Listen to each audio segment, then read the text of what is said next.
नमस्कार मित्रांनो, मी अबूज पटेल स्वागत करतो तुमचं उत्कर्ष इन्स्टिट्यूटच्या या ऑनलाईन लर्निंग प्लॅटफॉर्मवरती. बऱ्याच दिवसापासून आपण या ठिकाणी एका जाहिरातीची वाट बघतोय, ती म्हणजे नगर परिषद प्रशासन संचालनाच्या माध्यमातून केली जाणारी भरती प्रक्रिया. आता याच्यामध्ये जर बघितलं तर येणाऱ्या कालखंडामध्ये ही मोठी भरती प्रक्रिया राबवली जात आहे आणि त्याच्यामध्ये एकूण जर बघितलं तर 13 संवर्ग म्हणजे काय, तर 13 वेगवेगळ्या पदांसाठीची ही भरती प्रक्रिया राबवली जात आहे. मग इथं नेमकी यासाठीची या ठिकाणी ती पदं कोणती आहेत, जागा एकूण किती आहेत, या आणि त्याचा अभ्यासक्रम नेमका काय आहे, हे आजच्या या व्हिडिओच्या माध्यमातून मी तुम्हाला सांगण्याचा प्रयत्न करतोय. चॅनलवरती नवीन असाल तर चॅनलला सबस्क्राईब करून ठेवा. जास्तीत जास्त मित्रांपर्यंत ही लिंक शेअर करायची आहे. लवकरच ही जाहिरात येऊ घातलेली आहे. पुढच्या जवळपास 2-4 दिवसामध्ये किंवा 8 दिवसामध्ये जाहिरात येणारच आहे. हे प्रामुख्याने काय करायचं, लक्षात ठेवायचं आहे. चालेल, चला मग या ठिकाणी ही संवर्गाची जाहिरात 13 संवर्ग इथं तुम्हाला पाहायला मिळतात. आता ते नेमके कोणते आहेत, त्या जागा जर बघितल्या तर एकूण जागा आपल्याला पाहायला मिळतात. त्या म्हणजे लक्षात घ्या, या ठिकाणी एकूण जागा, एकूण पदे आपण म्हणूया. या ठिकाणी एकूण 13 संवर्गाच्या किती पद आहेत, तर लक्षात ठेवायचं 3215 एवढ्या या ठिकाणी हे पद असणार आहेत. आता इथं जर बघितलं तर या ठिकाणी तुम्हाला सांगितल्याप्रमाणे 13 संवर्ग आहेत, 13 वेगवेगळे पद आहेत. ते 13 वेगवेगळे पद कोणते आहेत ती या ठिकाणी तुम्हाला सांगून देतो. बघा इथं जर बघितलं गट क, ठीक आहे, लक्षात ठेवा दोन वेगवेगळे, याच्यामध्ये दोन विभागणी होते. दोन भागामध्ये एक होते गट क ची, ठीक आहे, आणि दुसरा आहे गट ड,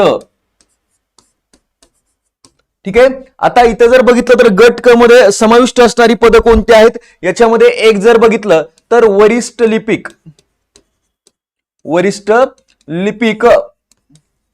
त्याच्यानंतर दुसरं पद बघितलं तर ते तुम्हाला पाहायला मिळणार आहे लघु टंकलेखक,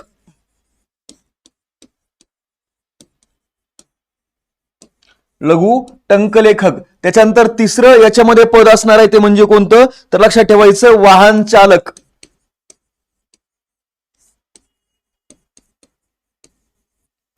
ठीक आहे. चौथं याच्यामधील पद आहे ते लक्षात ठेवायचं ड्रायव्हर कम ऑपरेटर, ड्रायव्हर कम ऑपरेटर, ठीक आहे.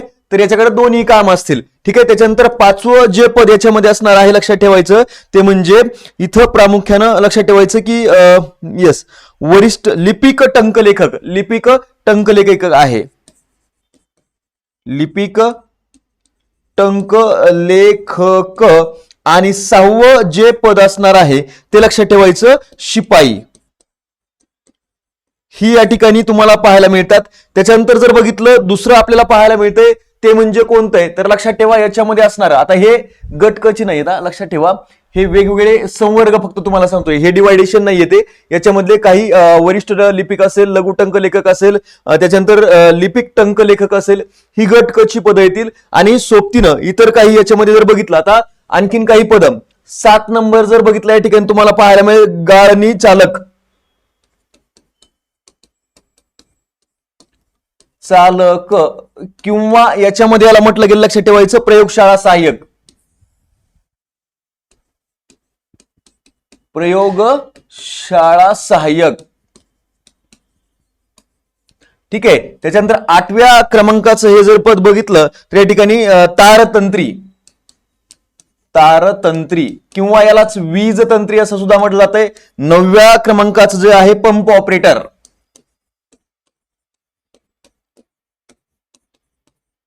ठीक आहे. 10व्या क्रमांकाचं जे पद आहे लक्षात ठेवायचं ते म्हणजे कोणतं, याच्यामध्ये जर बघितलं वायरमन, जोडारी, हे वेगवेगळे पद याच्यामध्ये समाविष्ट होतात पंप ऑपरेटर मध्येच, ठीक आहे. त्याच्यानंतर आहे लक्षात ठेवायचं सहाय्यक ग्रंथपाल, सहाय्यक ग्रंथपाल, ठीक आहे. त्याच्यानंतर जर बघितलं 11व्या क्रमांकाचं जे पद आहे लक्षात ठेवायचं उद्यान पर्यवेक्षक, उद्यान पर्यवेक्षक. त्याच्यानंतर 12व्या क्रमांकाचं जे पद आहे त्यामध्ये हॉलमन, आणि 13व्या क्रमांकाचं जे पद आहे त्याला लक्षात ठेवायचं फायरमन. ठीक आहे, अशा प्रकारची ही वेगवेगळी पदं आपल्याला पाहायला मिळतात. आता यांचा नेमका अभ्यासक्रम हा कशा पद्धतीचा असणार आहे, ठीक आहे, लक्षात ठेवायचं. आता नेमका अभ्यासक्रम काय आहे तो थोडक्यामध्ये तुम्हाला सांगून देतो. बघा, ही मागची या ठिकाणी जाहिरात होती आणि त्याच्यानुसार जर बघितलं तर वरची जी काही 6 पदं एका बाजूला तुम्हाला दाखवून दिलेली होती त्यामध्ये साधारणतः अभ्यासक्रम जर बघितला तर तुम्हाला पाहायला मिळतो या ठिकाणी मराठी, इंग्रजी, सामान्य ज्ञान, बौद्धिक चाचणी हे प्रत्येकी 25 प्रश्नासाठी असेल. कोणत्या पदासाठी तर वरिष्ठ लिपिक टंकलेखक, लघु टंकलेखक, वाहन चालक, ड्रायव्हर कम ऑपरेटर, त्याच्यानंतर शिपाई, या 6 पदांसाठीचा हा अभ्यासक्रम आहे. प्रत्येक विषयाला 25 प्रश्न आणि 50 गुण अशा पद्धतीचे या ठिकाणी, आणि ही ऑब्जेक्टिव्ह असणार आहे 2 तास याला वेळ असेल.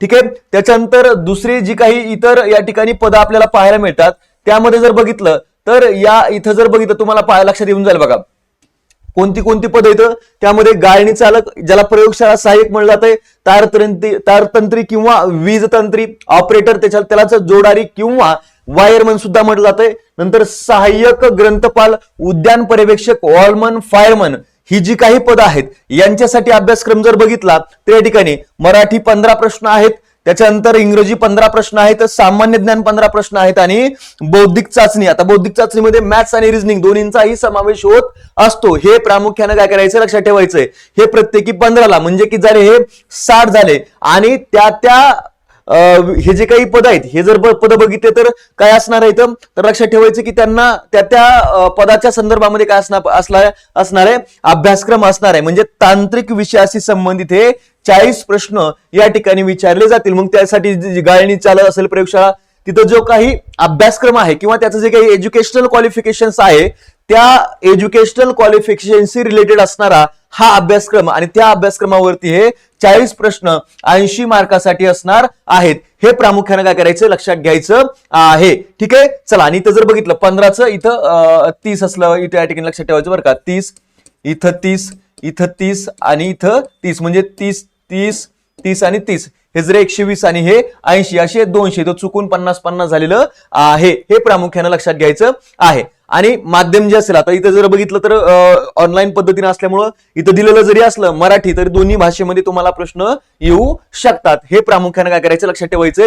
ह्या पदांसाठीचा काही प्रमाणामध्ये काय असणार आहे रे तर तांत्रिक अभ्यासक्रम असणार आहे, कारण या पदांना स्पेसिफिकली तुमचं एज्युकेशनल क्वालिफिकेशन हे वेगळं लागणार आहे. त्यासाठी लक्षात ठेवायचं ही जाहिरात येत आहे आणि तयारीला सुद्धा लवकर लागायचं आहे. ठीक आहे, ज्यांना बॅचच्या संदर्भामध्ये काही बोलायचं असेल, चौकशी करायची असेल किंवा इतर महत्वपूर्ण माहितीच्या संदर्भामध्ये जर इन्क्वायरी करायची असेल तर निश्चितपणे लक्षात ठेवायचं 96 89 66 56 11 या नंबरवरती तुम्ही संपर्क करू शकता.